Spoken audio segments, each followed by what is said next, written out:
the sound working? I think so, Did you yes. unmute yourself? Test, test. Good morning, everybody. This is the January 10th, 2018 morning session of the Portland City Council. Carla, please call the roll. Fritz. Here. Fish. Here. Saltzman. Here. Udaly. Here. Wheeler. Here. Colleagues, just to let you know, as you're looking at the video feed, you may notice it is not its usual crisp, defined video feed. The entire City Hall is experiencing some cable issues, and we are working on that with the utilities.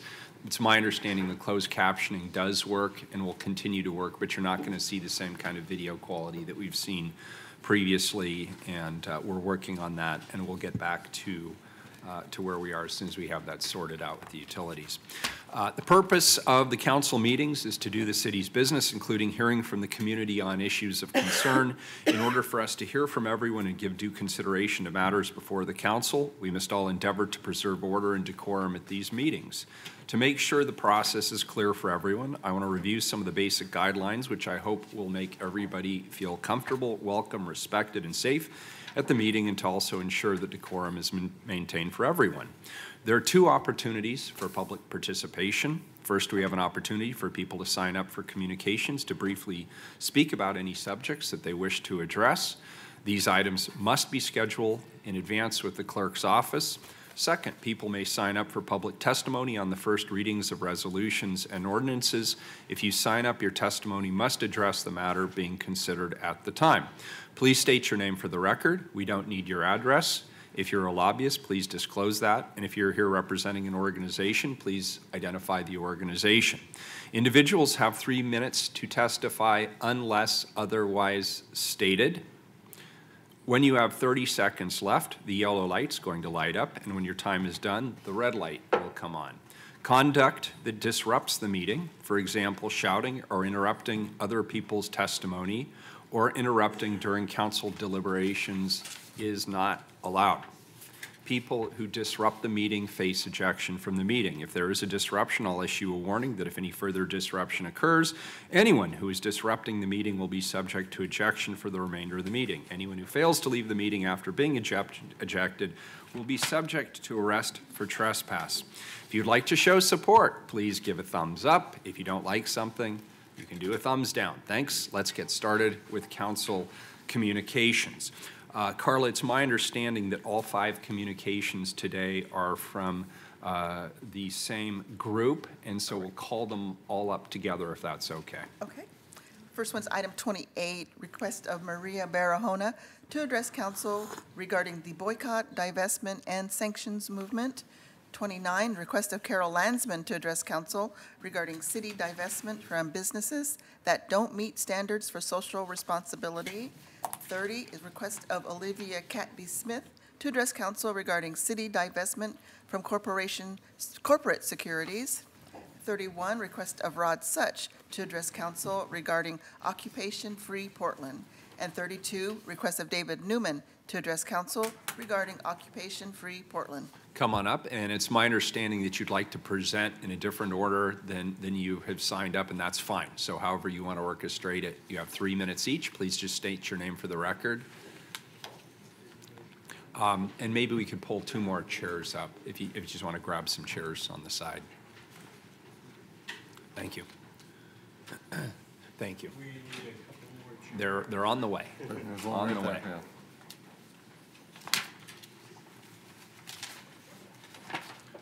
David, I think you were going to start then? Great, thank you. Good morning. Thank you for giving me this opportunity to speak to you. My name is David. I'm sorry, that mic's off. If you turn all those mics on the gray button. Yeah, they should light green. Am I live? Yes. There you go. Good morning. Thank you for giving me this opportunity to speak to you. My name is David Newman. I'm here to ask your help in keeping me from going to prison for exercising my constitutional right to free speech. I'm a Portland resident, a nurse practitioner, small business owner, and a member of Havarash Shalom, a Jewish Reconstructionist congregation. I am speaking to you today as a private citizen. I'm also a member of Jewish Voice for Peace and a supporter of the nonviolent boycott, divestment, and sanction movement. However, I am not here today to try to persuade you of the merits of BDS or to talk to you about the Israeli oppression of the Palestinians. We can leave those discussions for another day. What I am here to speak to you about is my constitutional right to participate in a boycott of Israel if I choose to do so. Boycotts are a form of collective action that allows ordinary people to make their voices heard. In this country, we have a long tradition of boycotts being used to effect progressive change. In the 1960s, they were used successfully in the civil rights movement to overturn Jim Crow laws and by the United Farm Workers to win concessions from growers. More recently, boycotts have been used to protest the states of Arizona and North Carolina when they passed laws targeting immigrants and transgender people. The right to boycott is a form of free speech protected by both the United States and the Oregon constitutions. The United States Supreme Court, in the landmark 1982 case, NAACP versus Claiborne Hardware, affirmed that boycotts are a protected form of free speech. If the Israeli anti-boycott law becomes the law of the land, my right to participate in a boycott of Israel and my right to encourage others to participate in such a boycott will become illegal. Violators could face up to 20 years in prison. This is not just my opinion. It's the opinion of the ACLU and other civil rights experts who have carefully looked at the proposed legislation. If the Israel anti-boycott law becomes law, I and many other Portlanders could be arrested and prosecuted for merely exercising our right to free speech. This proposed law is meant to intimidate those who seek to pressure Israel into doing the right thing. That is its sole purpose, intimidation.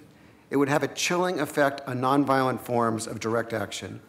Many Portlanders support BDS. Faith leaders, PSU students, and many of our neighbors are currently boycotting the state of Israel and have encouraged others to do so. I am sure none of you would want to see the spectacle of Portlanders prosecuted for exercising their First Amendment rights. That would be shameful and would make our city complicit in the undermining of our basic freedoms. As the voice of our city, I respectfully ask you to formalize your opposition to this appalling piece of legislation by passing a resolution condemning it. Thank you for considering this request. Thank you, David.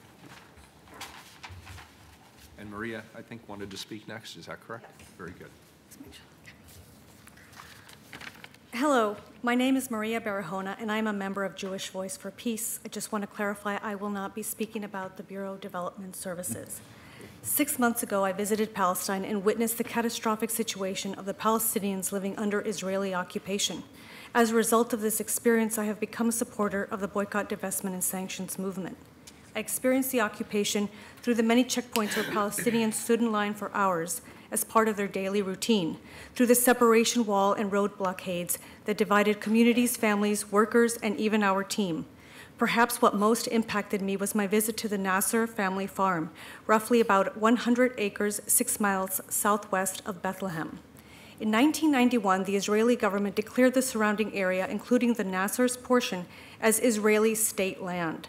The Nasser family has all the original land registration papers from 1916 and has cultivated and re-registered the land through the Ottoman, British, Jordanian, and even Israeli governance, clearly demonstrating that the Israeli government has no right to declare it theirs. The family has been fighting a legal battle to keep hold of this land, accruing many legal expenses, continuing to pay taxes on their farm, and still being punished at the same time. On May 14th, 2014, at 4 a.m., bulldozers arrived and destroyed the entire orchard of fruit trees and grapevines. By the time the Nassers started working in the fields at 8 a.m., the trees were all gone. But the Nassers were resilient and continued. Since then, they have created an environmental peace center on their farm called Tent of Nations. They provide children's summer camps, a women's empowerment project, and offer volunteer opportunities to internationals. What's most impressive about the Nasser family is their resiliency. They have become a fully operating, self-sustainable farm, mostly because they had no choice. Since the family cannot get permits for running water, they built 15 cisterns enough to hold 200,000 gallons of water during a good rainy season, which is sufficient for the year. Since the family cannot get permits for electricity, they had a German engineer who was volunteering help them install solar panels. And when you first enter their farm, the first thing you see is a big slab of rock with the words engraved on it, "We refuse to be enemies." So I keep coming back to the why. When a country repeatedly violates human rights and does not respond to decades of pressure through diplomatic efforts and international law or rulings, the logic would be that another level of pressure is needed, right? BDS, Boycott, Divestment, and Sanctions, is a clear, organized, nonviolent movement to resist discrimination and an illegal occupation. Free speech is in jeopardy under the Trump administration. If the Israel Anti-Boycott Act is passed, it would have chilling implications not only for supporters of Palestine, but also for anyone who cares about the right to dissent in the Trump era. So while I'm not asking for your endorsement of boycott, divestment, and sanctions, I am asking City Council to pass a resolution opposing the Israel Anti-Boycott Act and support the right to boycott. Thank you. Thank you. And then Rod, I think, is up next. Is Hi. that correct, sir? Correct. My name is Rod Such, and I'm with Occupation Free Portland. I want to point out that there is substantial community and political opposition to the Israel Anti-Boycott Act in Portland and throughout Oregon. Our political leaders, Senator Merkley, Representatives Blumenauer and DeFazio, and the Multnomah County Democratic Party have all gone on record opposing the Israel Anti-Boycott Act as currently written. Faith leaders oppose it. More than 35 Portland faith leaders have signed an open letter opposing anti-BDS legislation. Nationally, the leaders of 17 Christian denominations that support BDS have signed a statement opposing the Israel Anti-Boycott Act. Legal organizations oppose it, including the American Civil Liberties Union, the Center for Constitutional Rights, the National Lawyers Guild, and Palestine Legal. National organizations with chapters in Portland oppose it, including Jewish Voice for Peace, J Street, and Move On. Our opposition is based on the knowledge that the right to boycott is a key democratic right for those seeking justice using nonviolent means. In particular, it is a response to a call from Palestinian civil society urging BDS as a way to achieve their fundamental human rights. This is a call that thousands of Portlanders of conscience feel it is imperative to heed, just as Portlanders did in the 1980s to help end apartheid in South Africa. The Israel Anti-Boycott Act is an attempt to undermine a database created by the United Nations Human Rights Council listing corporations that are complicit in Israel's illegal occupation and violations of human rights and international law. A similar database helped end South African apartheid. It should come as no surprise that those who deny democratic rights for Palestinians will also try to deny democratic rights for U.S. citizens. They are trying to extend the same features of the Israeli occupation to the United States. We are urging you as counselors to lend your moral voice in opposition to any legislation that would revoke First Amendment protections, knowing that if our rights are denied, it is only a matter of time, especially under the Trump administration, before other people struggling for equal rights are also denied their free speech. We must reach the point in this country where the First Amendment and the Bill of Rights are not considered divisive. Thank you. Thank you. And Carol.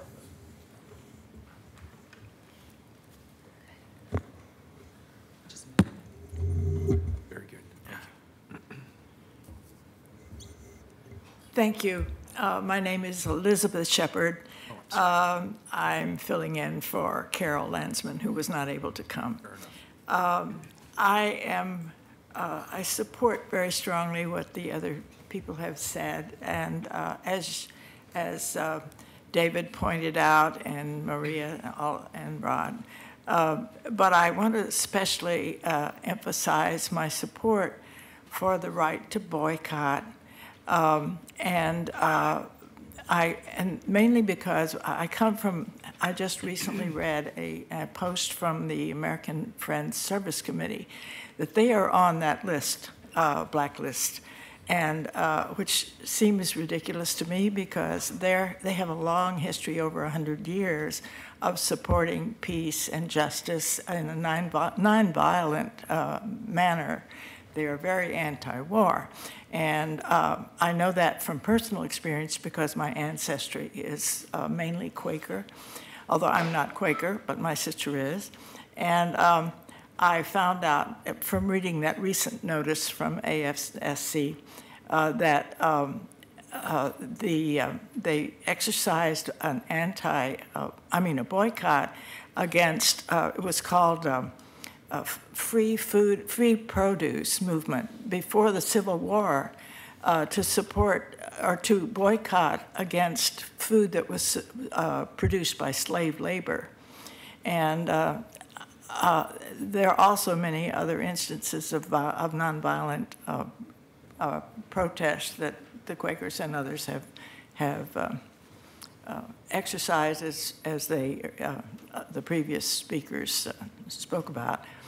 So, and I have also been following the Palestinian efforts to resist the occupation, and really the only opportunity they have to protest is nonviolent, because, and even that is opposed by the Israeli government. So I'm very strongly in alliance with the JVP and with other faith institutions. So thank you. Thank you very much. And Olivia, I guess you're the wrap-up, is that right? My name is Olivia Catby-Smith, and I'm a member of Occupation Free Portland and the Democratic Socialists of America. In DSA, we have over 32,000 members nationwide. If the authors of the Israel Anti-Boycott Act had their way, all 32,000 of us, with nearly 700 of us here in Portland, would be penalized, criminalized, imprisoned because of our organization's support for the nonviolent boycott, divestment, and sanctions movement. Historically, the tactic of boycotting has resulted in huge civil rights victories, and divestments and sanctions are important tools of nonviolence that can effectively put pressure on powerful actors. You yourselves recognized that when you voted to divest from all corporate securities. Pushing the Israel Anti-Boycott Act is a top priority for AIPAC, an organization that proudly hosted Donald Trump as their conference headliner. The Jeff Sessions Justice Department, under the command of the Trump administration, is all too eager to silence activists who stand in the way of their racist, fascist mission. We have already seen the fates narrowly avoided by activists and journalists who were present at protests on J20 in DC last year. Threats like the Israel Anti-Boycott Act need to be taken seriously. The City of Portland has done a lot in the past year to combat hate. You say you stand with immigrants and refugees and Muslims. I would hope that would extend to the Arabs and Muslims in Portland who are Palestinian, who lived under unimaginable conditions, whose homes were taken from them, or whose ancestors were driven out, and all of their supporters. Portland likes to call itself a progressive city. I would like for you to prove it and show us, even if symbolically, that you refuse to join the ranks of the Trump administration by staying silent on this abhorrent legislation. By staying silent, you become complicit. Very good.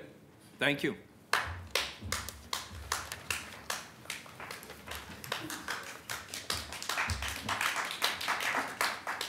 Next item, item number 33. Want to do the consent agenda first? Yeah, why don't we do that? Which items have been pulled from the consent agenda? Items 35 and 37. Very good. Please call the roll on the remainder of the consent agenda. Fritz. Aye. Fish. Aye. Saltzman. Aye. Udaly. Aye. Wheeler. Aye. Consent agenda is adopted. We will move on now to item 33, time certain. Proclaim January 7 through 13 to be Slavic and Eastern European Heritage Week. Commissioner Fish. Thank you, Mayor. So we're really honored to have this celebration this morning and to read a proclamation. I want to thank our friend Irene Konev, one of the great Slavic leaders, for helping to organize this Slavic and Eastern European Heritage Week. I want to encourage everyone who's here today to visit the atrium between 11 and 1. There will be a celebration for this Heritage Week with cultural foods and music. There will also be a children's art exhibit, Portland Through the Eyes of Children, that will be on display here until Friday. What we're going to do is introduce the panel, have the mayor read the proclamation, and then come back to the prepared remarks from the panel. Svetlana Pell, from environmental technician, stormwater steward, the Bureau of Environmental Services, is with us, and she will introduce our other two guests. Svetlana? Thank you. Good morning, everyone. Good morning. You gonna start? Oh, you're going to just, if you could introduce the other two. Okay. This is Tatiana Bondarchuk and Agripena Alagos, and they're gonna introduce themselves as they talk. And about. Tatiana is a crime victims advocate, Lutheran Community Services, and Agripiana, excuse me, you like to go by the name? Penna. Okay. Is a Portland State University Russian flagship graduate student. So we're honored to have all three of you. The mayor will now read the proclamation. Very good. Could I ask one question first? What is a Russian flagship graduate student? Russian Flagship is a program provided by Portland State University to intensively learn not just the Russian language, but its culture and international relations related to it. They also have a year abroad studying in Russia and Kazakhstan, as well as a summer. That's fantastic. And how many years is the program? It works along your major, so it could be 4 years, and then you can go further from there.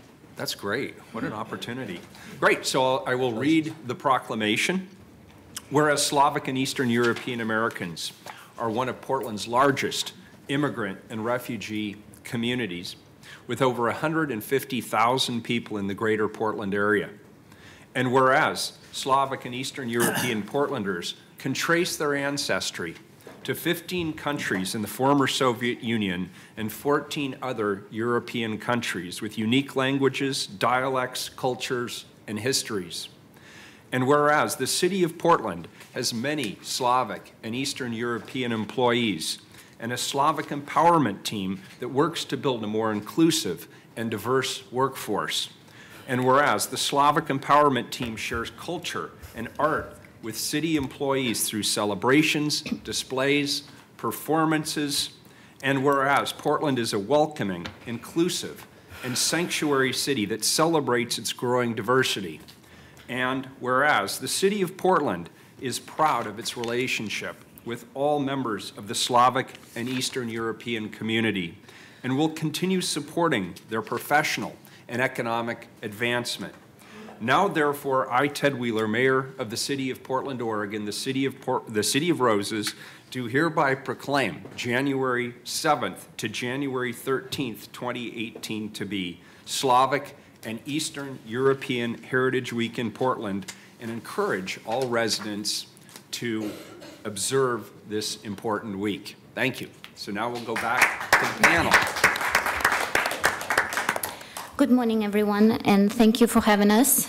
I'm Svetlana Pell. I work for the Bureau of Environmental Services in the Stormwater Stewards Group, and I manage a Green Street Steward program and work to recruit volunteers to look after our green infrastructure.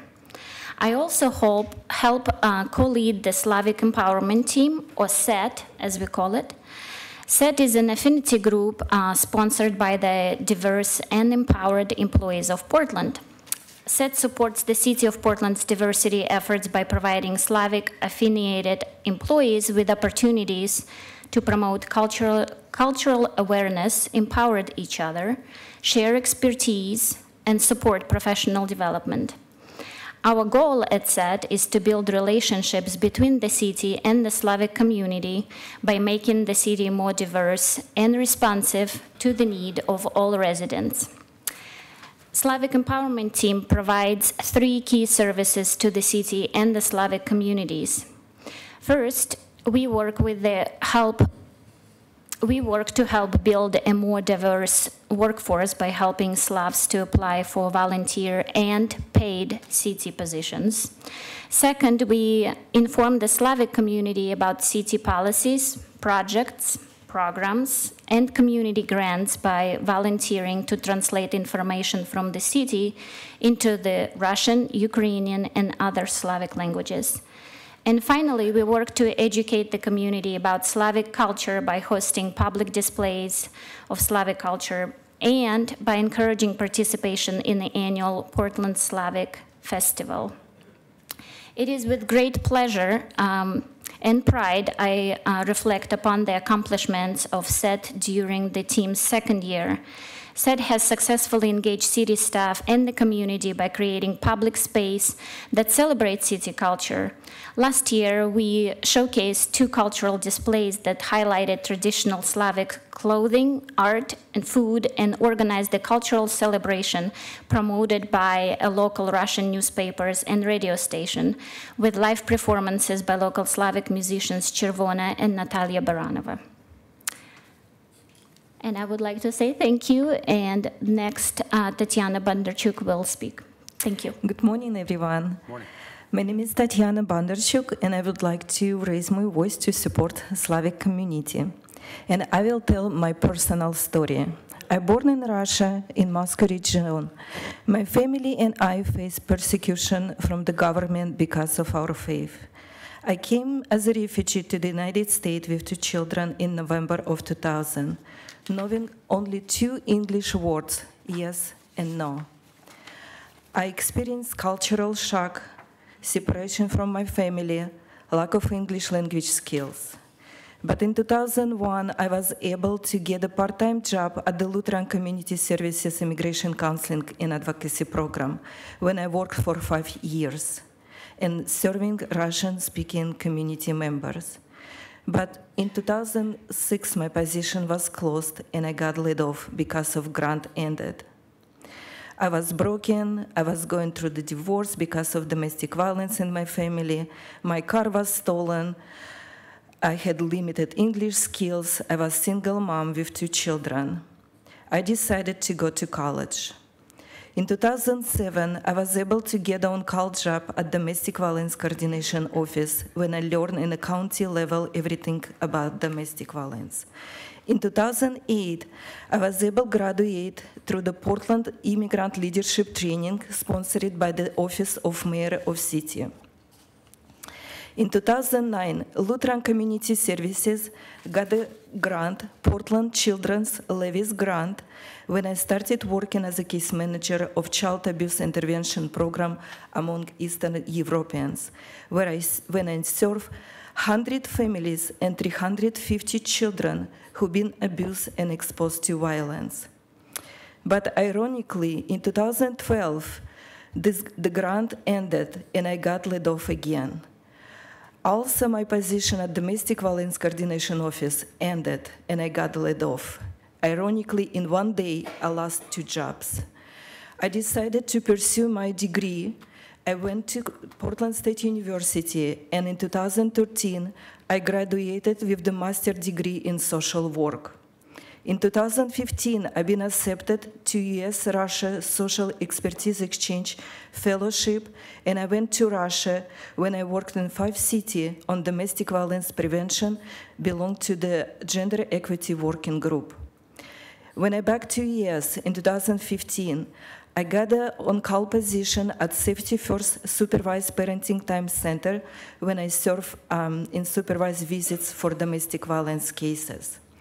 In 2016, I was a nominee for the Judge Harrell Award for my 12 years' work with survivors of domestic violence and their children. In 2016, in February, Lutheran Community Services got a grant for community-based crime victim advocacy program, and I've been hired. I believe that I'm only one Russian-speaking community-based crime victim advocate in Portland, in Multnomah County, in Oregon, and maybe in the whole country.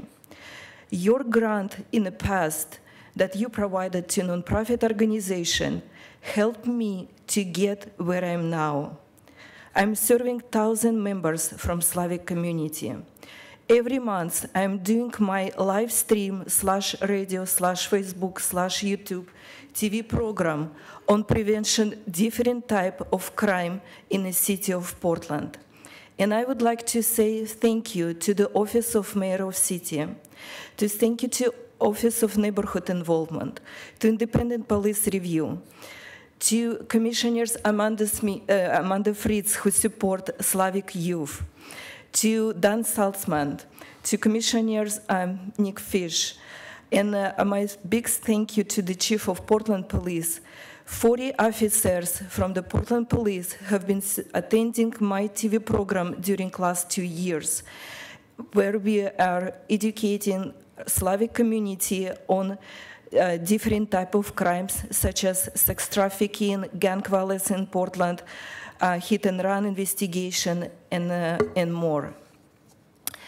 And today, I would like to ask, please continue support us, and we will serve those who are vulnerable and who are in needs in our lovely city of Portland. Thank you. Thank you. Beautiful.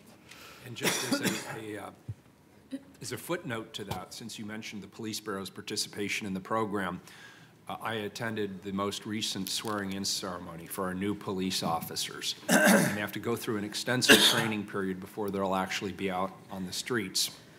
But 2 of those new officers are from the Slavic community directly, and they're very excited, and we're excited to have them with us. So thank you for that program. Thank you. And if I could also just comment, you certainly documented your story in terms of your employment and education. I want to honor your leadership in the Russian-speaking network and all the volunteer work that you have done to make sure that people in your community know that they are part of the whole community, and that the Office of Neighborhood Involvement really appreciates the work that you've done over the years. Thank you. Thank you so much. Good morning. Morning. My name is Agripiana Alagos, and I am a first-generation college student studying at Portland State University. I'm studying mathematics and statistics, as well as Russian in the Russian flagship program, as I mentioned earlier. I do have a long ancestral history. About 300 years ago, my great-great-grandparents were born in Russia, in Khabarovsk area, so really northern Russia, when my grandparents were just children. Religious persecution and starvation forced them to flee to Harbin, China, where they then endured a long journey as immigrants to Hong Kong and then to Brazil, where my maternal grandparents had met and married. My grandparents were teenage newlyweds when they immigrated from Brazil to Oregon and taught themselves English, raised 11 children, one of which was my mother. Here in Oregon, she herself had 4 children, and as a single mother raised us all to prioritize school. This March, I will be the first in my entire family, including all my many dozens and dozens of cousins, to be graduating with a 4-year degree. That's great. Through PSU, I studied abroad this summer in Kazakhstan, learning not just the Russian language, but its culture and other topics such as international relations. I'm studying, as I said, mathematics and statistics at PSU, and while becoming proficient in Russian, I'm hoping to get involved with data analysis to report both data in English and Russian at a future workplace. With my background, I bring a unique perspective in any volunteer or job position. I intend to be one of these citizens that will serve the city with all I have learned and already know in both math and Russian relations. And I'm only one of 150,000 Slavic and Eastern European citizens living in the Portland metro area, each with their own unique stories of how they got here and their own unique backgrounds. The diaspora of just the Russian community itself is substantial. I come from the Russian Old Believer community, and I know the perspective of other Russians within the different communities, and they each have their own uniqueness. And as a result, we carry great value and diversity to Portland as a whole. Thus, I feel we are a community to be recognized and celebrated. Thank you. Thank you. Question? Commissioner Fish. Since each of you have such inspiring stories about your family history and how you came to this country, I wonder, in this past week, we've heard the administration talk about putting curbs on what's called family reunification, which is the provisions in the law that allow people to bring other family members to this country and to build community. And I wonder if any of you have any comment about that. Svetlana or our other guests? I can start. I tried, but my family does not want to come here. And the reason is because they have no English background, and because my family is in their 60s now, they always continue telling me they can't learn English, which is not true. Everybody can. But all their friends in my extended family are also there, and their jobs are there, so they can just leave and come and live with me. So, Tatiana? It is very awesome when family actually get together, but my family split. I have 7 brothers and 2 sisters. My 2 sisters and 2 brothers lives here, but my parents and 5 brothers still in Russia, and they are not able to come.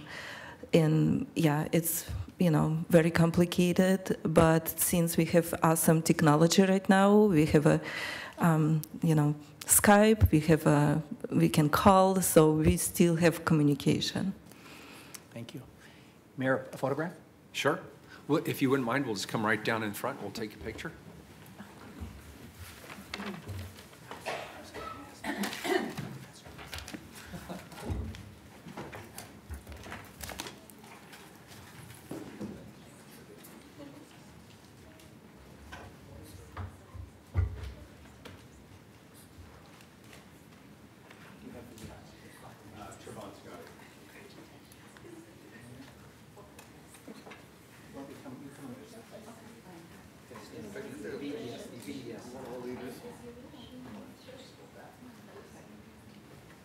Look at this. Look at this paparazzi.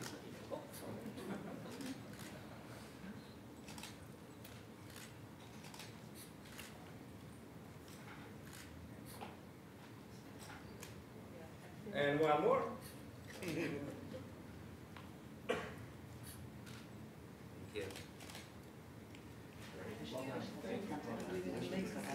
Yes, absolutely. Thank you so much. Welcome. Thank you for sharing your story. Thank you so much. How many languages do you speak overall? Just I speak a little Spanish, just fingers. Congratulations.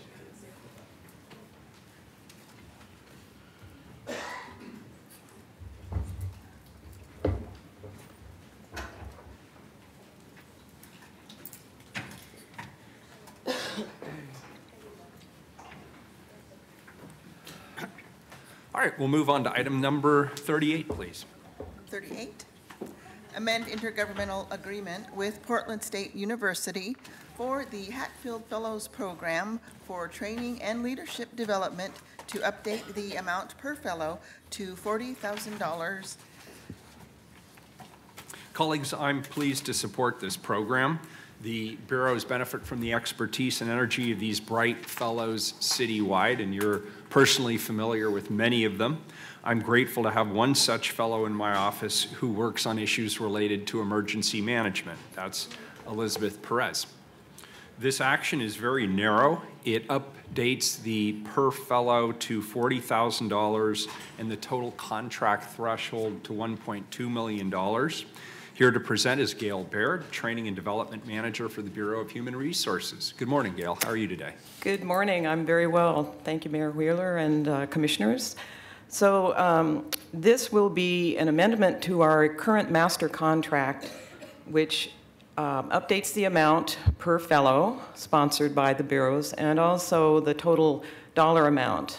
This contract expires at the end of this fiscal year, and we will be presenting an updated one for consideration in the coming months. So PSU and the city have partnered for a number of years on the fellowship program. It provides an opportunity to increase the capacity of public sector leadership by offering training and leadership development to students who compete for a fellowship.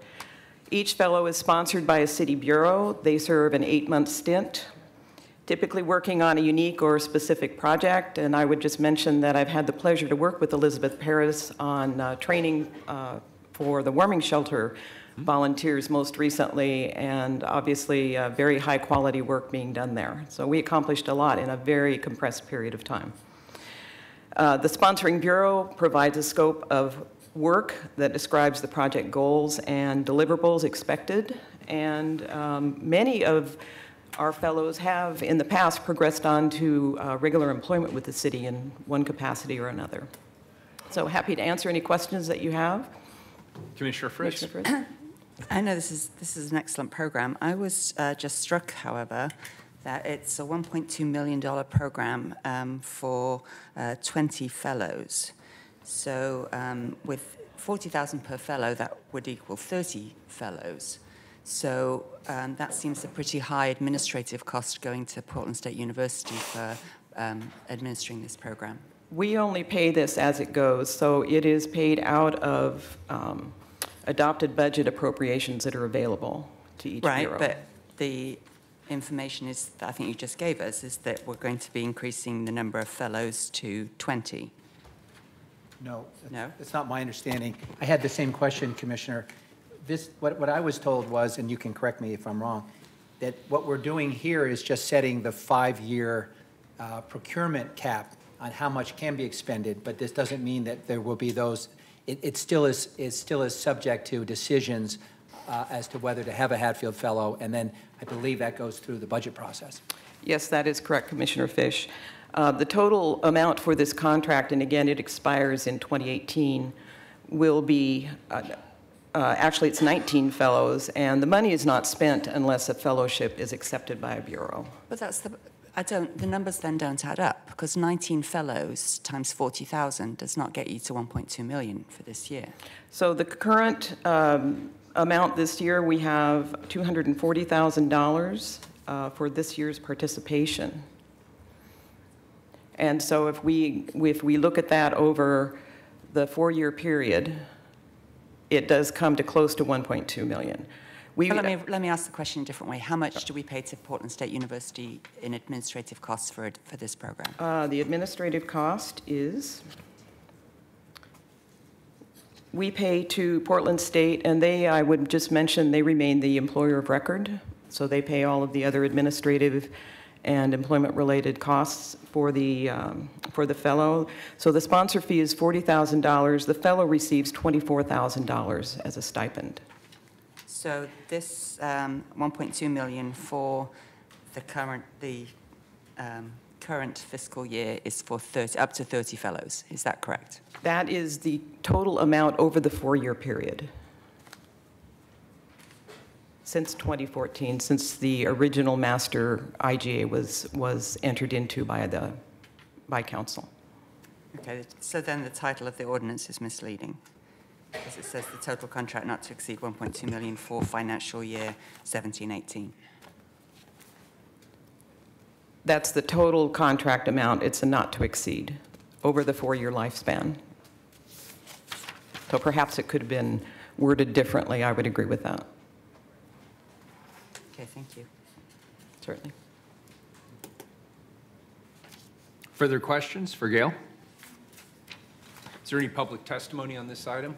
Yes, we have 2 people signed up. Very good. Please come on up are Shedrick J. Wilkins and D. White. Gail, if you just want to take a seat. I will, thank you. We might call on you for follow-up questions. Okay.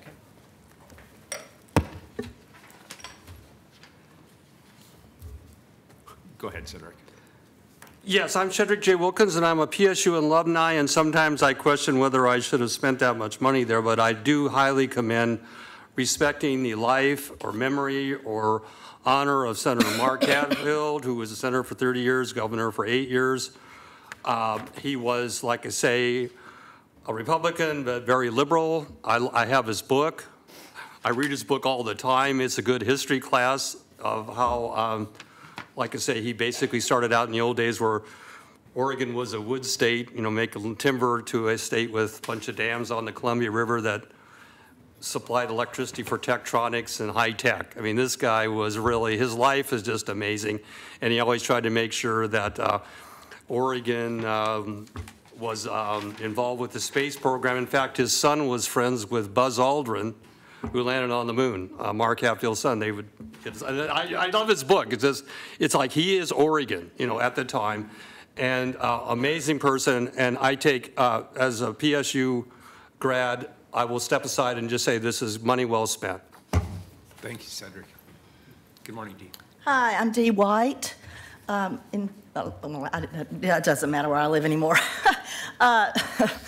I would like to just repeat what Commissioner Fritz brought up, and that's what it's gone up by. It's up by $340,000. This intergovernmental agreement. It's gone from $460,000 to $800,000, and that's at $40,000 per 20 fellows. Y'all have increased it. So it's gone up by $340,000, the administrative cost, and the contract is not to exceed $1.2 million. So what I want to know is not only why is it costing so much, but why is there a $400,000 gap there, not to exceed 1.2 when it's only 80,000? Plus, in this ordinance, it says that the Bureau, the Human Resources Director, is authorized to execute future amendments to increase the not-to-exceed threshold of 1.2 million amount up to 25%. So that means they can increase it, the Bureau of Human Resources can increase this up $300,000. And I mean, that's $700,000 that is going to, for administrative costs. And you say it's, let's see, it's to arrange for unique leadership development, to introduce the fellows to Oregon's unique structure of local, city, and state government. I mean, yeah, it's unique, all right. And also, the sponsor fee, wait a minute, I want to read what the, why this thing is going to cost so much more. It's in here, I'm sorry, just a minute. It's about, wait a minute, I'm sorry. Let's see. Oh, here it is. This sum, it covers expenses such as recruitment, placement, and an orientation. So are you telling me that $400,000, oh, wait a minute, $400,000 or $800,000, it's the money is just, it's going to go towards recruitment and orientation? I'm sorry, I just think that this is so full of holes. There's so much money slushing around, and we have no way to account for it. We have no way to follow up on this because it's an intergovernmental agreement. So, Dee, thank you for that. And Gail, could you come back up for just a moment, please? So, Gail, I have a proposal because I think there are some questions being raised here that we can't answer. Okay. And I think there's some legitimate questions here about the overhead cost, why the cost of this program has gone up. And I think it would be helpful for all of us if we could dig into that a little deeper over the course of the next week and then bring it back and have a more thorough discussion of how we're getting to the numbers that we're getting. Because I have to agree that I think Commissioner Fritz's questions are questions we are sharing, and there's questions about the overhead and the reasons for the ask. And rather than putting you on the hot seat and grilling you, let's take all of these questions back and come back with thorough answers for each of them. So, Mayor, can I Commissioner Fish. Let me make two other suggestions. Please. So we have some experience in the bureaus using this program as part of our efforts to recruit talent. So we're competing for these students in the future, and we're using this program as a way of getting them in the door and then hoping to hire them. It's also been helpful as part of our plans to have a more diverse workforce. But it does seem to me, Mayor, that if we're going to have a presentation on this, we should invite the coordinator of the program from Portland State, Phil Kiesling, to come and just explain the program, because it's not everyone in this panel has been here since we launched this. Have Mr. Kiesling explain it, why the overhead, what the goals are, and then let the council make their. Yeah, and I want to be clear before I let Commissioner Fritz speak next. I don't think anybody here is questioning the value of the program, and certainly Elizabeth has been a rock star as far as I'm concerned. I'm very, very pleased with her performance, and I know that that's the broad consensus for all of our fellows. So this isn't about the value of the program. I think the question is really the economic hydraulics and the finances underlying the program that we have further questions about. Commissioner Fritz. Thank you, Mayor. I was going to say the same thing. The program is wonderful, and I really appreciate the fact that it's available both for the students and for the city. I think it works really well.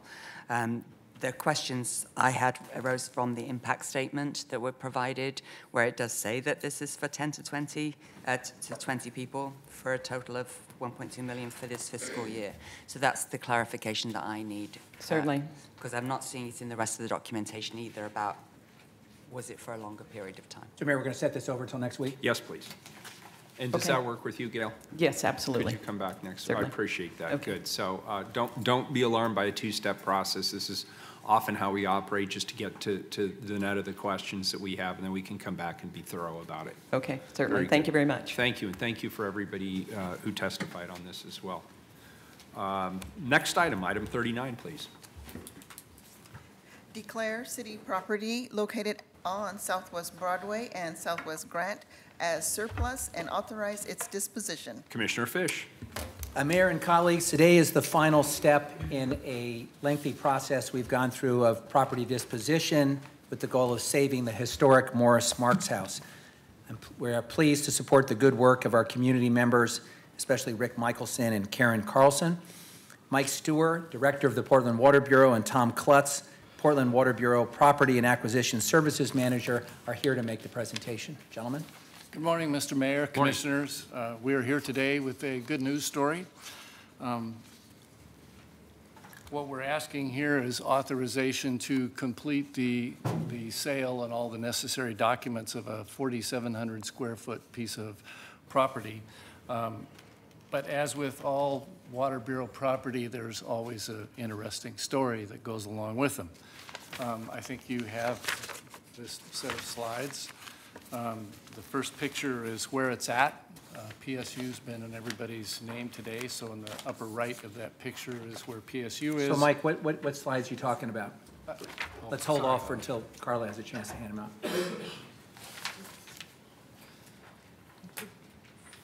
Thank you. But remember, the public doesn't have these slides, so you're going to have to describe. Yeah. So the location of the piece of property is kind of across Highway 405 from PSU between Broadway and 6th. That's the first slide. The second slide is the historic piece. This piece of property, originally called the 6th and Lincoln Reservoir, what you see there is the tank, in-ground tank that was built sometime between 1868 and 1871. And it was bought by the Portland Water Company at the end of 1871. And then in 1887, the Water Committee of the City of Portland bought the Portland Water Company. So we inherited this. So this was originally, I think, the first tank or reservoir that the Portland Water Bureau, the entity that became the Portland Water Bureau, owned. It was supplied by a spring and a pump from the Willamette River, if you can believe that. It was shut down, and to the best the Bureau was able to determine, this thing never had Bull Run water in it. It was basically filled in. It was an entire city block. Now there's 4,700 square feet remaining. Most of the rest of the property was swallowed up by easements, rights of way, and Highway 405. So that's where the property is. The next slide, minus the orange fencing, is what the thing actually looks like. So you might remember it if you've driven across Broadway and gone across the top of 405. That's where it is. And what it looks like today is the last slide, and that is the Morris Marks house, a historic house. One might wonder how come that house is sitting on the property when we haven't sold it. There's an interesting tale here.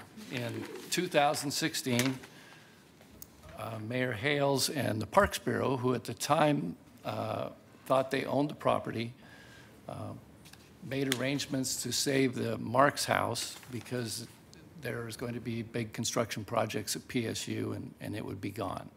So non-top, Karen Carlson and Rick Michelson undertook to find a place for this historic property and get it moved, and the Parks Bureau got it all lined up.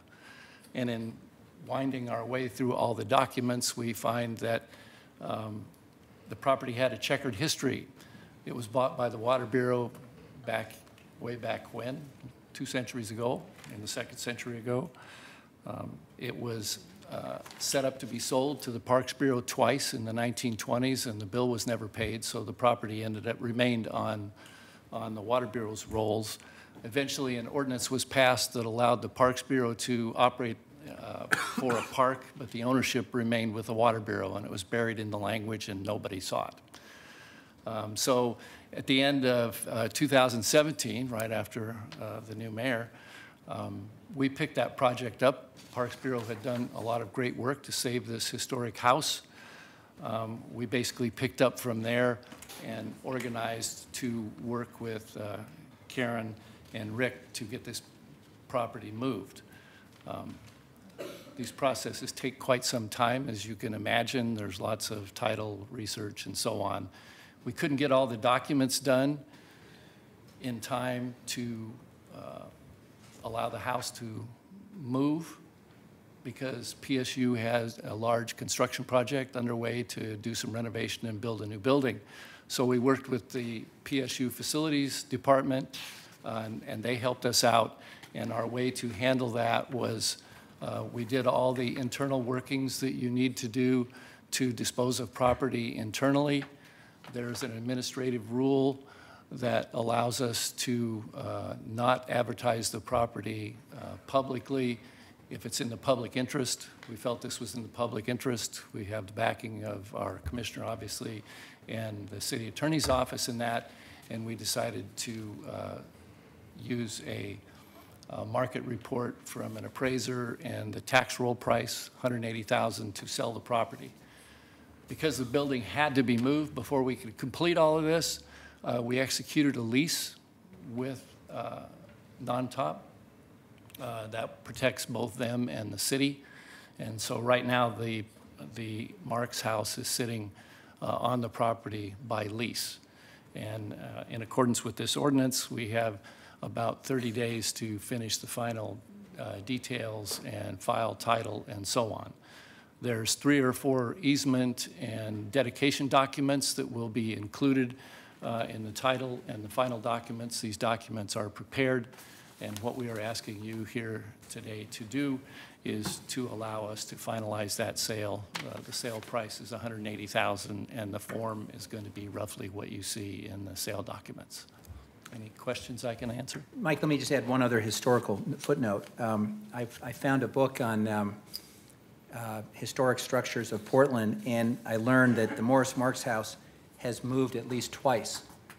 And each time it's moved, the building has been sawed in half and then relocated. And for this building to be relocated, because of the distance it had to travel and the some of the restrictions along the way, it was also sawed in half for a second time and then reassembled. I think there is a total of somewhere around 14 bedrooms in this house, and it has a very distinguished pedigree. This will be the home, I believe, going forward of the Portland Parks Foundation. Really? It would be in part, I believe that's one of the goals that Rick Michelson has set, along with some other nonprofits. Actually, I think that's been extensively discussed with the Parks Bureau, but that was what the original vision was when it came to the Parks Bureau, when you were actually handling the transaction, Commissioner Fritz. As someone who really loves old buildings and saving old buildings, I think this is a very cool building. We're doing this in the public interest. The property's basically been sitting there. It's in kind of an awkward spot, and it's not very big. 4,700 square feet is not very big. But Mike, one of the things that we were careful to do is we coordinated with a neighborhood association and downtown association, and both support this activity.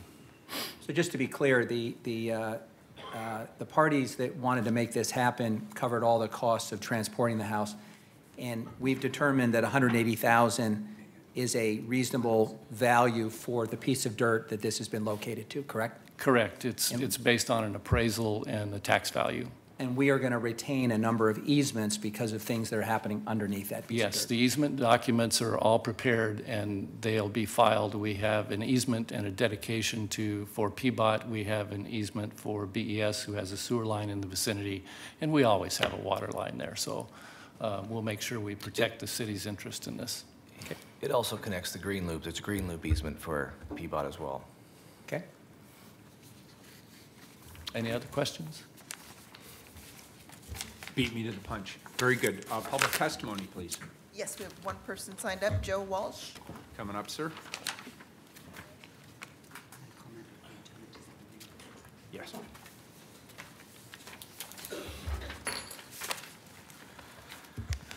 Good morning. My name is Joe Walsh. I represent Individuals for Justice, and I'm a frequent flyer. One of the things that we were whispering about over there was we didn't have a clue what you were talking about because you were referring to slides that didn't exist. You have them on your documents. We don't have them. People at home don't have them. There was nothing up on the board. This was one report or item that was totally ill-prepared. Even Commissioner Fritz was taken by surprise by a statement in it. You can vote on this, but I just want to tell you something. That when I go home and I talk to Patty, she watches this on television. And I know she's going to say to me today, what in God's name were they talking about? Where were the slides? They kept referring to slides, and they slid that away. Can I respond, Joe? Pardon? Can I respond? I don't know. You have to ask the presiding official. No, That's usually the way it works. I agree with you. The slides should have been part of a PowerPoint, and that's on me. No, it's not.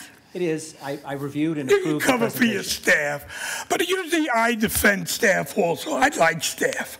Okay? We But should have this put it in was the a PowerPoint. sloppy presentation. I'm sorry. We should have put it in a PowerPoint. And to your earlier comment, just remember, this was originally a Parks Bureau project. All the details were worked out with the Parks Bureau. What changed at the 11th hour was we learned that it was actually a piece of property owned by the Water Bureau, not the Parks Bureau. Okay, now we're getting to the thing that we got into last week about formalizing. You know, that doesn't happen. They're asking for permission to do something, and you're going to give it to them. However, I'm just pointing out, as a citizen and a frequent flyer, that you confused us. And if you confuse us that are sitting over there in whispers, and everybody was saying, where are these slides? What are they talking about? You confused everybody that's watching this. And that's sloppy. And if you want to take the credit for that, I think that's nice, but it's not accurate. Staff screwed up on this one. Thank you very much. Thank you. Good morning. Good morning. My name is Lightning. I represent Lightning Super Watchdog X.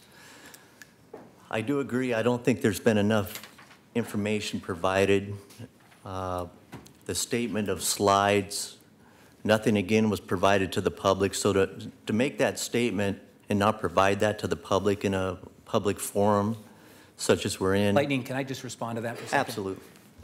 You'll recall, and I know that we have a lot of stuff on our agenda, we've actually had a full public hearing on this previously. Today is the final action, but we had a whole public hearing with the history of the site, the decision to relocate the building, all the details, all the historical documents. So that was already done. What we're doing today is the final act, which is authorizing the disposition. But I want you to know there was a full hearing. It's on me that I thought that that was sufficient. We should have gone back and reminded people of what we had already put in the record, and we'd be happy to provide you with a link to the full public hearing we had at council on this project. Okay, thank you for your position there, but my position is that we have an ordinance in front of us as the public at a council meeting at City Hall to have our input on this. In this ordinance, it's about to declare city property, and you will vote on that, and you're asking us to either agree. Just to be clear, and again, I apologize for the confusion. Okay. It's already been declared surplus. It's already been approved by council for this purpose. What we are doing now is executing the various legal documents, including a lease agreement. Okay, but if I'm reading this ordinance, and I'll read this again, authorize council to declare city property located on Southwest Broadway and Southwest Grant as surplus and authorize its disposition. Correct. By this ordinance. Correct. By this ordinance. Correct. That is in front of me as the public. And I am saying I haven't seen the pictures that was stated, the slides. That is my position. Now, if I'm reading this ordinance incorrectly, which I don't believe I am, as the public, what's in front of me, then by all means let me know. Okay. Now, moving along a little bit farther on this, again, one of my concerns is there a closing date that was stipulated? I don't believe there's any closing date stated on this. Another issue I have, was there a broker involved on the value that was stated?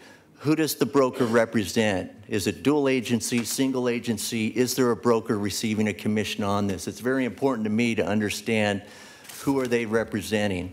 Another issue I have, it was stated that there might be currently a water tank on the property. Again, I didn't see the slides.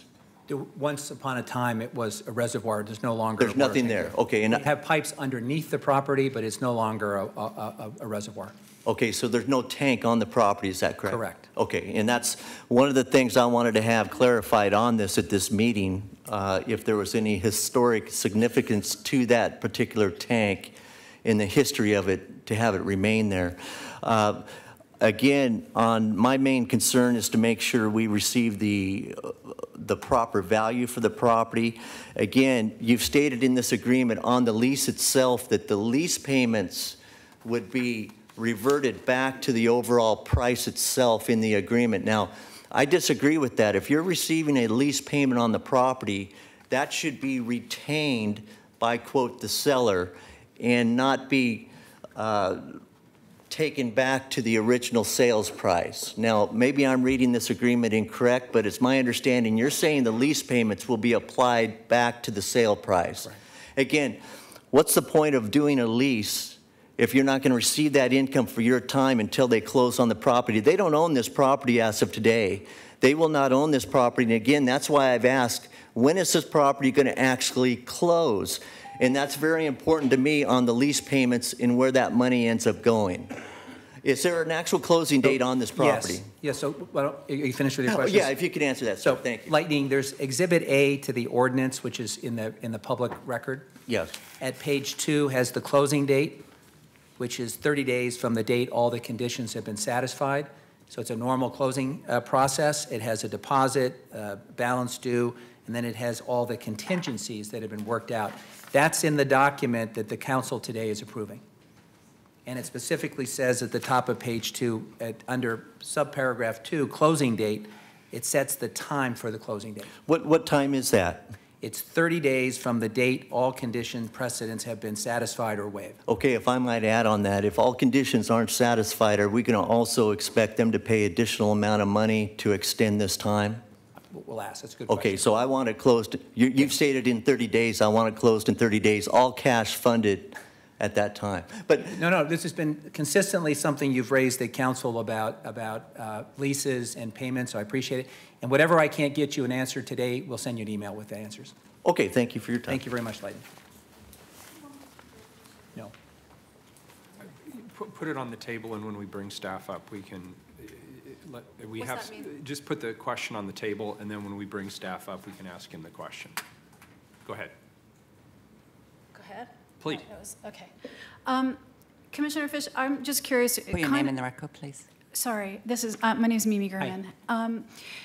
Regarding process, this is a process question. Right. So today was for a vote, right? Right. Okay, so why is there a presentation then when there's a vote if it's already been discussed in the past? Like today seemed like a true presentation where you guys received quote unquote slides and there was more information that was brought out. Let me answer the question. Yeah. So no good deed goes unpunished. So I haven't been here the last 4 days. I have something else I have to attend to. Mm-hmm. When I saw the presentation, I said I thought my colleagues would enjoy seeing a photograph of what the historic use of that site was. I should have said skip it. It doesn't matter. I thought people would be interested knowing it was once a reservoir, that it's this tiny little irregular shape of property that's had no use forever, and that we've now not only saved a historic piece of property, but we found a home for it, and we've generated revenue for our ratepayers. So I thought they would enjoy my colleagues seeing the photographs. I should have said skip it, or I should have said it should be in the PowerPoint. But you know what? I think we're PowerPoint heavy here. And also what I've noticed is half the PowerPoints never get launched. So I said, hand it out. That's on me. That's on me. The only thing that added with those pictures is to see historically what that site looked like 100 years ago. And I should have just skipped it because it raised more questions than it was worth. And today's action is approving a lease on a transaction the council's already blessed. So it is a ministerial action. Council's already approved all the pieces, and so that's why the presentation was pro forma. If we did not do a good job communicating, that's on me as the commissioner in charge, and we'll do a better job next time. Okay, it just seemed to me that there was more that was coming out today before the vote, when, even though you had said that it was already discussed previously.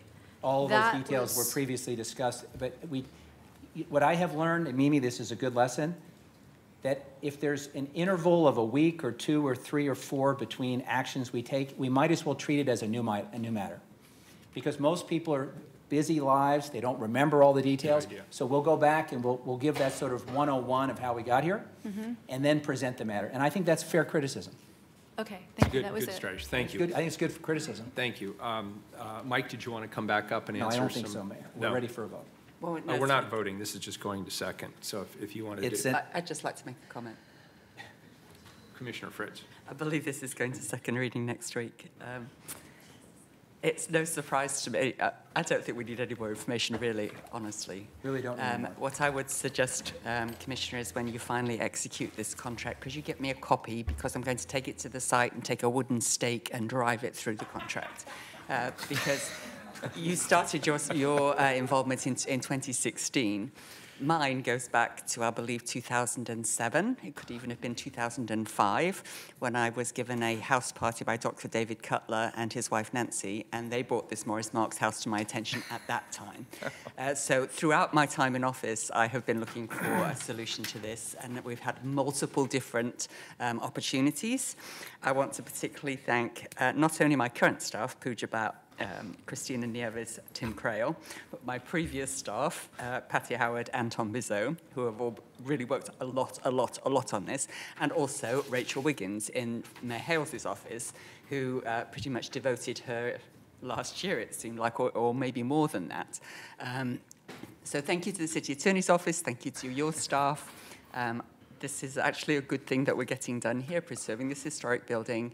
It is evidence that we do things very carefully, that we have different processes, and as Commissioner Fish just said, we will all be mindful that when we bring things back that are part of a series, we'll do a brief recap so that everybody understands it if they happen to miss the previous hearing.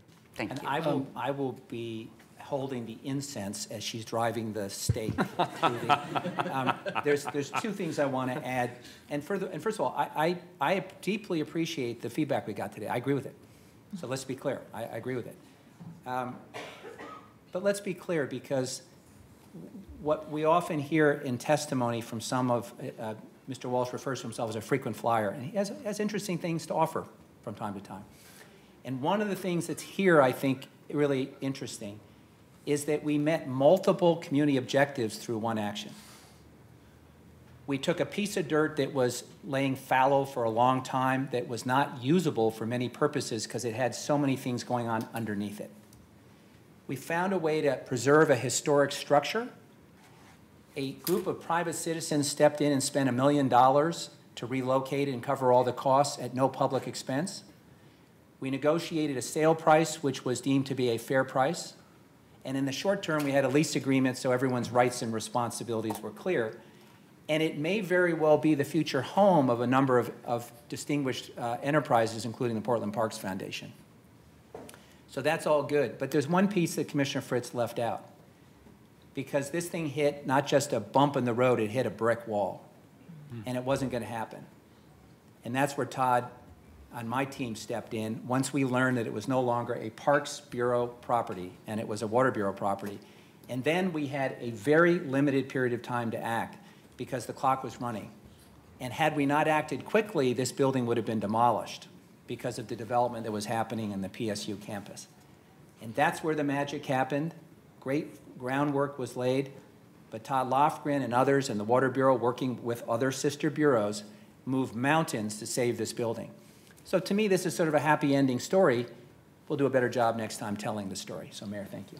Thank you. So, and I'd like to make one comment as well. I hope that, given the seriousness of the issues we discuss here, I still hope there's space for us to have some fun from time to time, and I think we're having a little bit of fun today. But I want to underscore something Commissioner Fish said. I actually am going to see if somebody smarter than me can put these pictures on my website, because I find them intensely interesting. I did not know that there was a reservoir in this location, and I know people may not know the location we're talking about. It's on Broadway, right as you come off I-405 at the, that's the 4th Street exit, the 6th Street exit, actually. On your right-hand side, there's a small patch of dirt completely surrounded by traffic. It's a traffic circle, essentially. And it's right across the street, for those of you who are old-timers, from where Jerry's Gable used to be. And I don't know if anybody here remembers Jerry's Gable.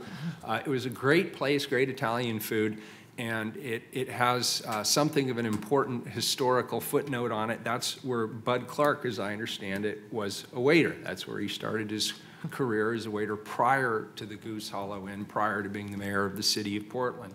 And it was a place I know that my family enjoyed taking me. And as Commissioner Fish said, you know, this is a really good story. And my suspicion is, though we're struggling a little today, 10 years from now, people are going to look back and they'll look at that building and they'll look at the use of the building and the fact that people in this city, citizens from across the city, came forward to protect and preserve that property, apparently for the 3rd time. I did not know that, and that's interesting. Well, second time. It's been sawed in half. And by the way, for those of you who are drawn to the mayor's website to look at these historic pictures, you'll note that in the picture that has the original reservoir on the site, there's a little figure in the middle of the reservoir. We've identified that as Ebenezer Wheeler, and we think it's a relative.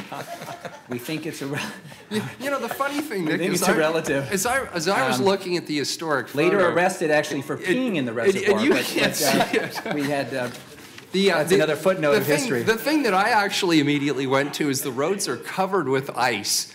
And I wondered, how much crud is the mayor taking for the ice on the roads? But at any rate, so that was all interesting. Thank you, everybody who testified. Thank you, very Mike. Much. Thank you for your team. Thank you, Commissioner Fish. This is the first reading of a non-emergency ordinance. It moves to second reading. Next item, item number 40. Vacate a portion of Northwest Roosevelt Street between Northwest 29th and Northwest 30th Avenues, subject to certain conditions and reservations. Commissioner Saltzman.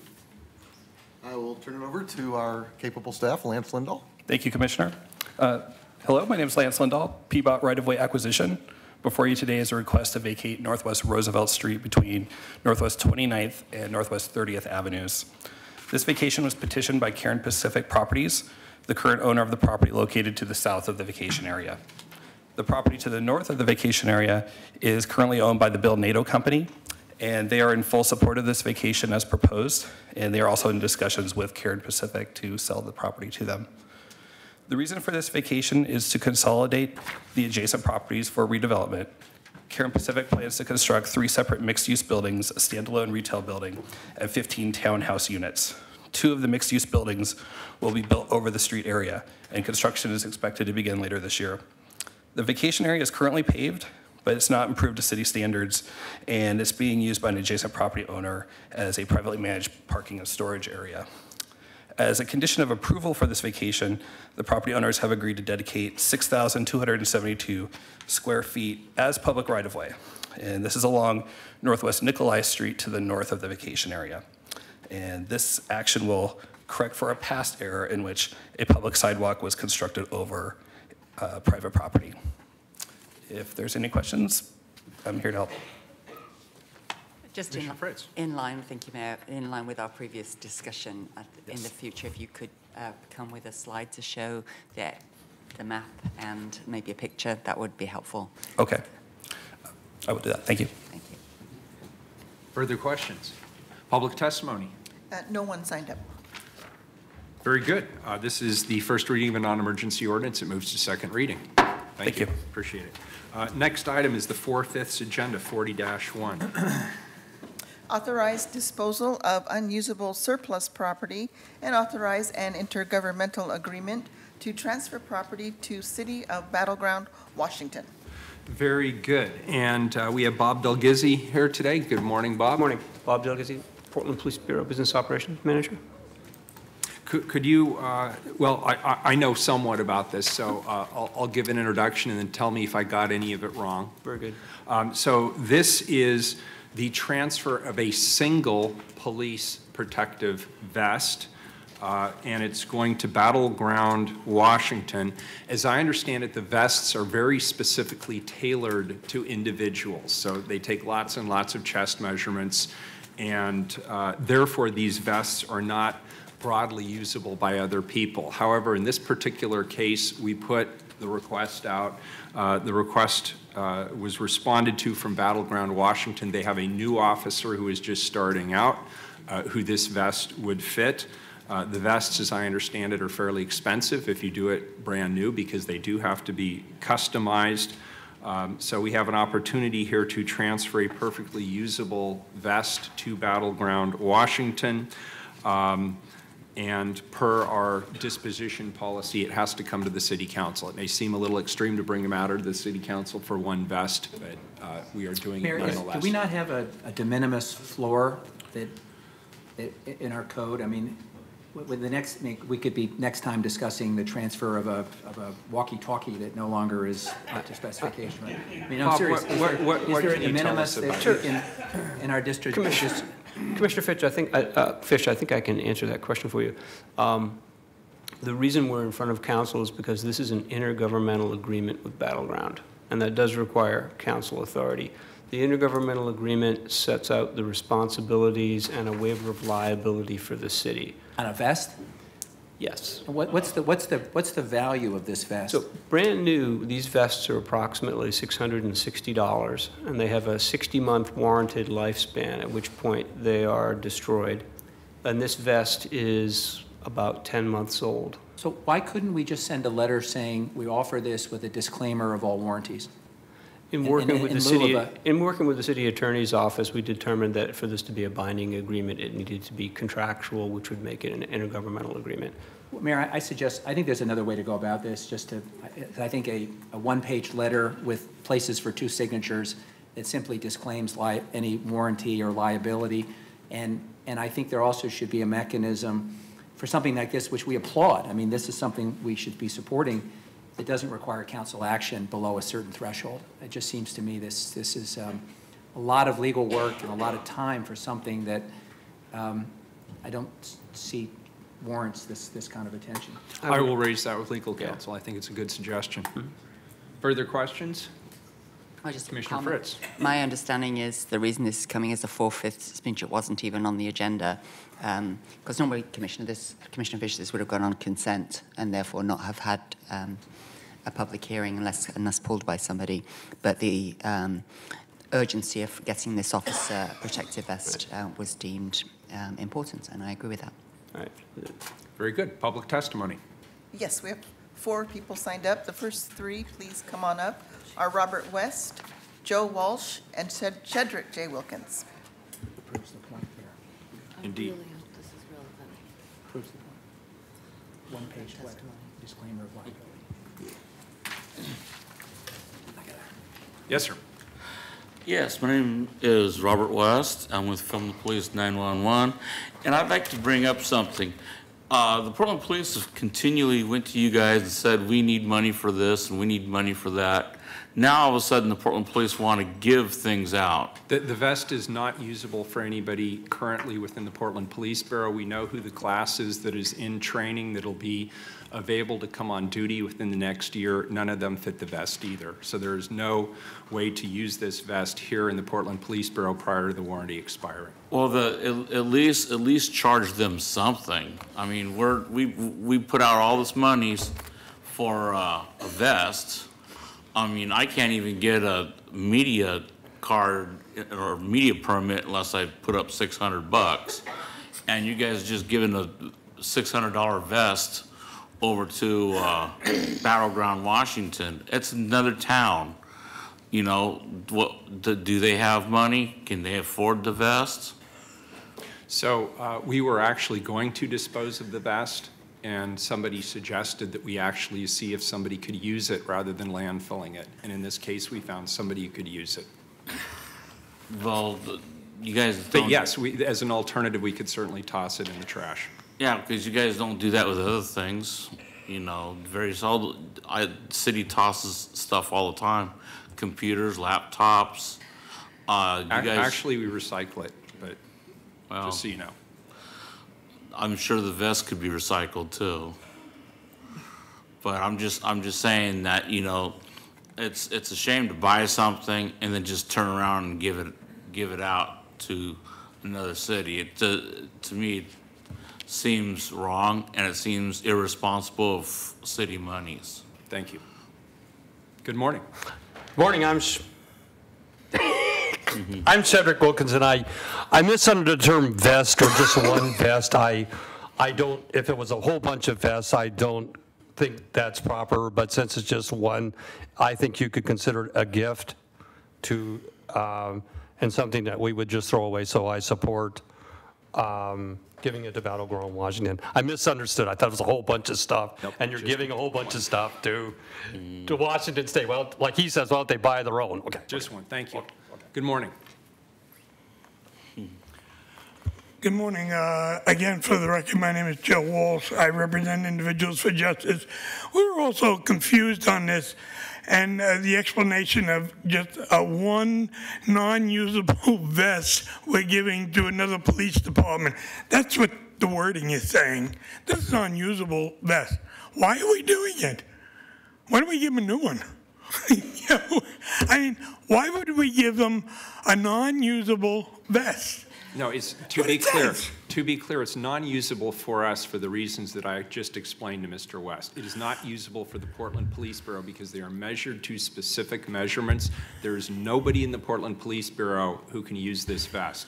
So rather than throwing it in the garbage and sending it to the landfill and paying the tipping fees at your expense, what we decided to do is see if there was somebody somewhere else who could use it for the remainder of the warranty. Lo and behold, there is an officer coming on duty in Battleground Washington who can use it. So common sense led us to that conclusion. And you're also saying to us that this does not open the door for a flood of other stuff. No, sir. Okay, so this is one vest that we're giving. One vest. Because we found this officer that's coming into their police department, and it just fits nice. And we're going to do it, and we're going to save money for everybody. Exactly. It's like Thanksgiving. It's wonderful. We approve it. Thank you. Yes, my name is Lightning. I represent Lightning Super Watchdog X. Again, from my position, and also we talked on tasers and these type of vests, is that I don't think you're going to be able to limit your liability if that officer in, say, Battleground uses this vest and it malfunctions in any way and he receives harm because of it. The reality is that you may have a warranty for 60 months, and I understand it's only been 10 months on this vest, but the reality is that you're transferring that liability issue over. Whether you think your agreements are going to be sound and strong enough not to do that, the reality is that you don't want to transfer that liability over. It doesn't make sense, and as you know, liability issues with the Portland Police is one of the biggest concerns. Plain and simple, liability.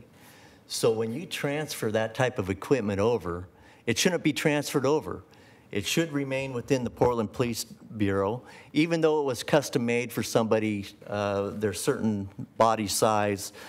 The reality is that if somebody over in Battleground is able to use it, somebody down the line could possibly use it before the warranty expires. And my only real question at the end of my speech is, does that warranty actually transfer over to that officer in Battleground? Because that's an interesting question on the transferability of a warranty on that type of equipment, even as a taser, anything like Lightning, that. can I give you a 10-second answer? Absolutely.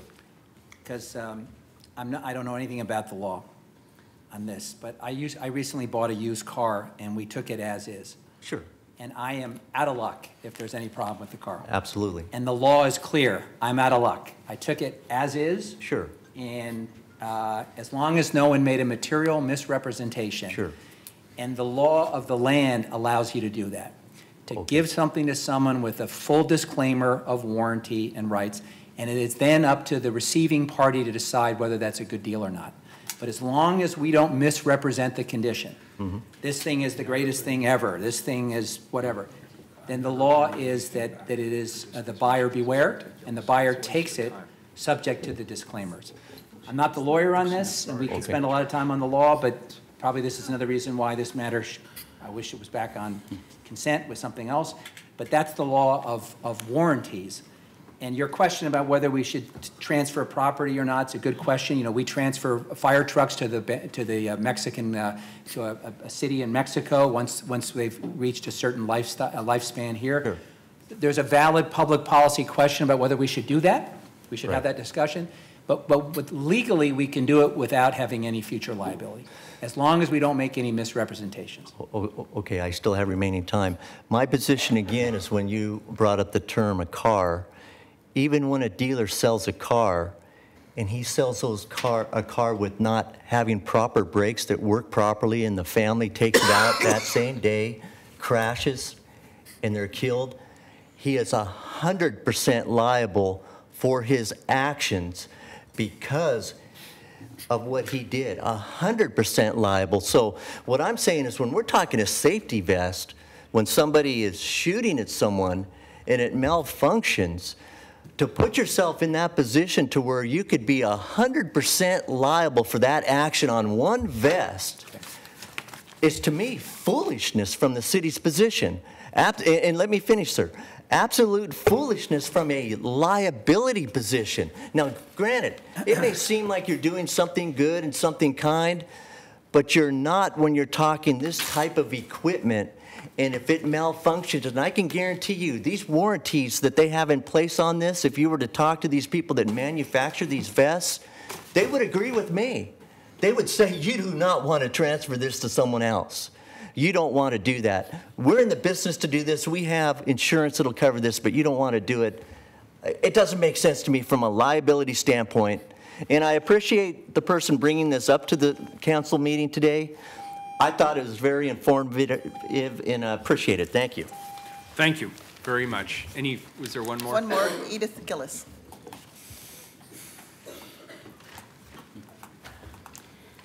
Thank you. Thank you. A lot of interest in this vest. For making sure that we take care of our investments, our liability, our funding. I'm reading, it says, number 1, the Police Bureau has and wishes to dispose of the custom-fitted protective vest of a member of the Bureau subsequent to the officer's retirement. 2, the City of Battle Ground, Washington, will hire that member of the Bureau subsequent to the retirement. That police officer had it custom-fitted, wore it, wants it, trusts it, and wants to wear, the same person wear the same vest in Battle Ground. That person can buy it, they can be reimbursed by Battle Ground. You don't have the liability, the person chose to have it, they know what it's like, they know what it's been gone through, they prefer it. And so you are getting rid of a liability, you are preventing something from going to landfill. The person who had it custom made gets to have what that person wants to have, that the other police bureau wants. The only difference is, be honest, it's the same person, and let that person buy it and be reimbursed by Battle Ground, and it's over. So I like to be transparent and honest when I don't catch something. I didn't catch that. Same person. And I wasn't briefed on that, and I'm not happy about it. And so I'm going to have conversations with the people who briefed me on this item. That being said, I still think it's the right thing to do. It is still, as a donation? The other things I said, as a donation, yes. I mean, if they want to buy it, great. But we cannot use that vest on in the Portland Police Bureau for any other purpose. Let me ask you a question. Because, you know, I like you and I trust your judgment, and you've been here many times and we've talked about many things pertaining in particular to the environment. What if they said no? Should I throw it in the trash or should we send it their way? Because it's custom made for someone, and it cannot, you're saying used by someone else, and the person it's custom made for is still the same size, isn't more pot-bellied or whatever. Well, yeah. I would say that, you know, can go with that person. Okay. But I wouldn't want the liability of it going to some strangers that it's not for. And while one vest is not that important, there's a lot of stuff about the Portland Police materials and other organizations that we have to really watch. We have to watch our money. We have to watch our liability. We have to watch the vested, no pun intended, interest in having resources transferred out. Who has? Amy, I think we've heard enough on this one. Okay. I'm sorry. No, you please continue. But the list is closed on this one. Okay. So did I answer? You did. Thank you. And I want to thank you because you know, this is the value of public testimony. You caught something that I did not catch, and I'm deeply appreciative. So thank you for that. You could just hold on to it. It doesn't, well, if it changes somebody's opinion, we're about to find out. Please call the roll. Fritz. Aye. Fish. Aye. Saltzman. Aye. Udaly. Aye. Wheeler. Aye. The ordinance is adopted. Colleagues, we have, we have two other items, right? Two more items. Where was I? I've already lost my page. That's fine. 35, thank you. Pay claim of Eric Smith in the sum of $35,000 involving the Portland Police Bureau. Karen, Yes. you're up. Thank you very much. Good morning. My name is Karen Bond. I'm with the Liability Division of Risk Management, and I'm here to talk about the ordinance for Eric Smith. It was a motor vehicle versus pedestrian incident. And it happened on April 23rd, 2016 at about 8:15 in the evening. Mr. Smith was a pedestrian crossing Northeast 82nd at Burnside, and Portland Police Sergeant was driving a police vehicle east on Burnside, intending to turn left onto 82nd. When the light turned green on 82nd for both of them, the crosswalk signal activated to walk. Mr. Smith began crossing Northeast 82nd within the crosswalk, and the sergeant began waiting for oncoming traffic to clear before making his left turn. Once the traffic cleared, the sergeant began his left turn and struck Mr. Smith with the pit bumper of his police vehicle at a very low speed. Sergeant admitted to not seeing Mr. Smith, who was established in the crosswalk. The impact caused Mr. Smith to fall to the pavement. And Risk Management was able to reach a final settlement agreement with Mr. Smith's attorney in the amount of $35,000, which is inclusive of all the medicals, all the liens, and all the attorney fees. Very good. Mr. Walsh, I believe you raised this one. You may come on up.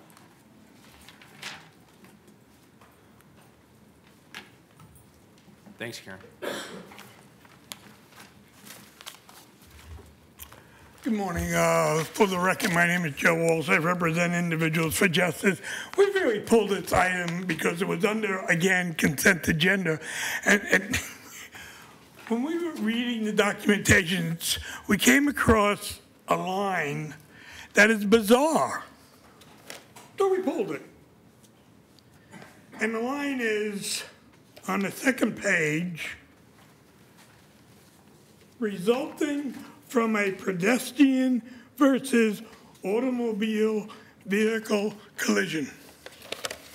When we read that line, we just said, we have never met a pedestrian that got into a entanglement with a car and won. Never met one. The way that's written is you equate a pedestrian with a moving car. So we wondered, well, the car hit the pedestrian, otherwise you wouldn't be paying $35,000. Seems logical. Again, we are not questioning the settlement.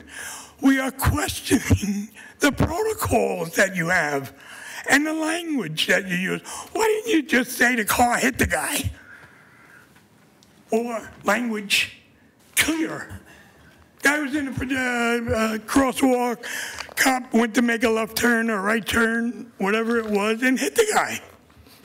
Why don't you just say that? You hide it in words.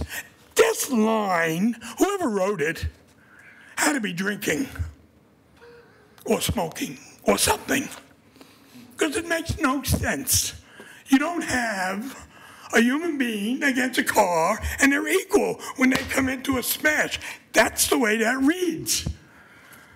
And we objected to that.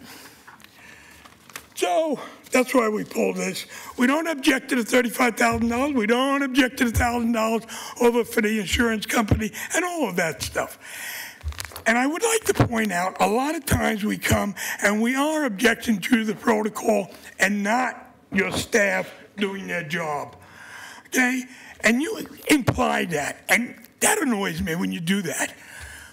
We attack the protocols because the people that are watching this may have not seen city council in 2 years. And they're sitting there and they're trying to figure out what you're talking about. And we come here week after week after week as a frequent flyer. You're absolutely right. Because the people that are working can't do it. I'm retired, I can do it. To your annoyance, I can do it a lot. Thank you. We will. Thank you. Next item 30, oh, I'm sorry, we have to call the roll on that. My apologies. Fritz. Aye. Fish. Aye. Saltzman. Aye. Udaley. Aye. Wheeler. Aye. Mr. Walsh, please don't do that. That's very disrespectful. Please don't do that. We listen to you. You can listen to us in exchange. Please do not do that. Next item, item number 37. Authorize a competitive solicitation for the construction of Cooch Park Play Area Improvements and Loo Project. Commissioner Fritz, sorry. Thank you, Mayor. This is a competitive solicitation. In other words, we're going out to bid to see who wants to do this construction on the Cooch Park Playground. There will be, this is adjacent to the Metropolitan Learning Centre. It was one of the focuses and the reasons for the 2014 replacement Fix Our Parks bond measure. The fact that this, the previous structure had to be taken out as an emergency and we didn't have any funding for replacing it. And the community around Cooch Park, including the Metropolitan Learning Centre's community, were very instrumental in both passing the bond measure and in designing the playground. It will be an all-inclusive playground. We've had a partnership with Harper's Playground. Their foundation has raised $350,000 for the playground, and also grant funding from Metro Neighbour in the Neighbourhood Grant, which was $150,000. But the main funding for this is the Parks Replacement Bond. The total cost is $1.4 million budgeted. All the trees will be preserved in the play space. The old public restroom will be decommissioned, used for storage space, and a brand new Portland loo will be put in. We'll be starting construction in May and hope to be done by November of this year. Fantastic. Public testimony. There wasn't a sign-up sheet. Joe Walsh pulled this.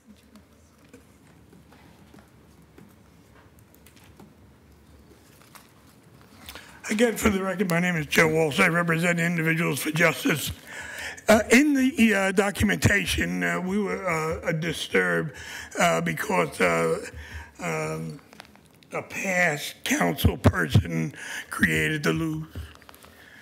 And our understanding is, without discount, it costs about $100,000 to put those loos in place. So we were a little confused. You have a restroom in the park that you're going to close down or just let employees use it. That's what it says in the document. I'm sorry, man. That's what it says. And then you're going to put this loo in the park someplace? And are we right that these things run like $100,000 without discounts? I know we know somebody, and maybe we'll get a discount, but these things are expensive. You know, if you give me 20 grand, I'll build you a restroom. Why did we have to do this one? These are the Cadillacs of P houses. You know? We need a place that's private, that somebody can go to the bathroom. We don't need a $100,000 castle. That's what they are. The ones up in the Pearl, they're like castles. When I went into one, I wanted to live there. How big they are. So please tell me you're not going to do that. That was our objection. We saw that. We said, okay, here we go again. Consent agenda, $1.7 million. Boom. No discussion. I know it's just formalizing everything. All the decisions have been made, and we're just formalizing. We're not authorizing anything, right? Are we authorizing something here? Or are we just formalizing what we've already done? Can someone answer that? I don't usually ask you to answer, but that would be cool. What are we doing here? Is this a real vote that we're actually going to do something, or are we going to formalize it? We've already done it. That's what you told me last week, 4 times. Mr. Walsh, 4 times I told you we formalize it. That's our objection. We don't like the loop? Take it out. Make an amendment. See if you can get a cheaper place. Do you know how many porta potties we could put around his city for $100 grand? A lot. Any further comments? I'm going to fly away. Call the record. Call the roll, Fritz. sorry. So in answer to your questions, Mr. Walsh, the current bathroom is non-functional and unsafe, as had been the site of... Mr. Walsh, please, do not interrupt, please. Don't wave me off. Do not interrupt. Let Commissioner Fish answer your questions. Or Fritz, well, either one. Or Fritz. Or Commissioner Fish. So, thank you. Leave for me your out of this. Okay, so the current restroom is unsafe and unfunctional. It doesn't work, and we require lots and lots of repairs, and has been the site of a lot of nefarious activity in the park. The community has been involved in deciding this, designing this park, very involved. So the community wants a loo. The loo is a safe way to provide needed restroom services that are accessible, that are safe, that are easy to clean, and that are considered much more functional than either porta potties or the ancient thing that's there right now. We are currently asking for solicitations to see who would like to build this project and what they would suggest would be the price within the listing in the ordinance. And then I presume we'll come back to council to say who's going to do it, and then we will have a further report on what was done. And again, thank you to the Cooch Park. How much is it cost? Fish. That's all I'm asking. Please do not interrupt. So yeah, I get distracted. I think I already answered that. Aye. Fish. Aye. Saltzman. Aye. Udaley. Well, as a former student of MLC in 1986, I would just like to note that those bathrooms were rundown and creepy 30 years ago. I also was an employee at MLC in 1992, I believe, and I honestly don't remember the last time the bathrooms were open or used by the public. Finally, I've been involved in the Cooch Park playground redevelopment conversation for 10 years now, I believe, and there has been a lengthy and arduous public process, and I'm so happy that we're going to be moving forward, and especially that we're going to be adding one more fully accessible and inclusive playground to our park system. It's really wonderful. I vote aye. Wheeler. So I'm going to read from the ordinance. The construction cost estimate for this project is $1.172 million. That number is based on the estimates received from our cost estimator. PP&R's confidence level in the estimate is medium due to the high demand currently prevailing within commercial construction markets. This asks or authorizes the Parks Bureau to send out a competitive solicitation for the construction of the project. So we are not actually deciding to do anything today other than send out the competitive solicitation to complete the project that was offered during the bond that was authorized by the voters. So this is actually a really good thing. I vote aye. The ordinance is adopted. We are adjourned. Mayor, we have a time certain at 2. It's listed for 30 minutes. I think in light of the council interest in more expansive presentations, you can probably count on an hour this afternoon. Why, thank you, Commissioner Fish. There you go. Hey, Bill, we already voted.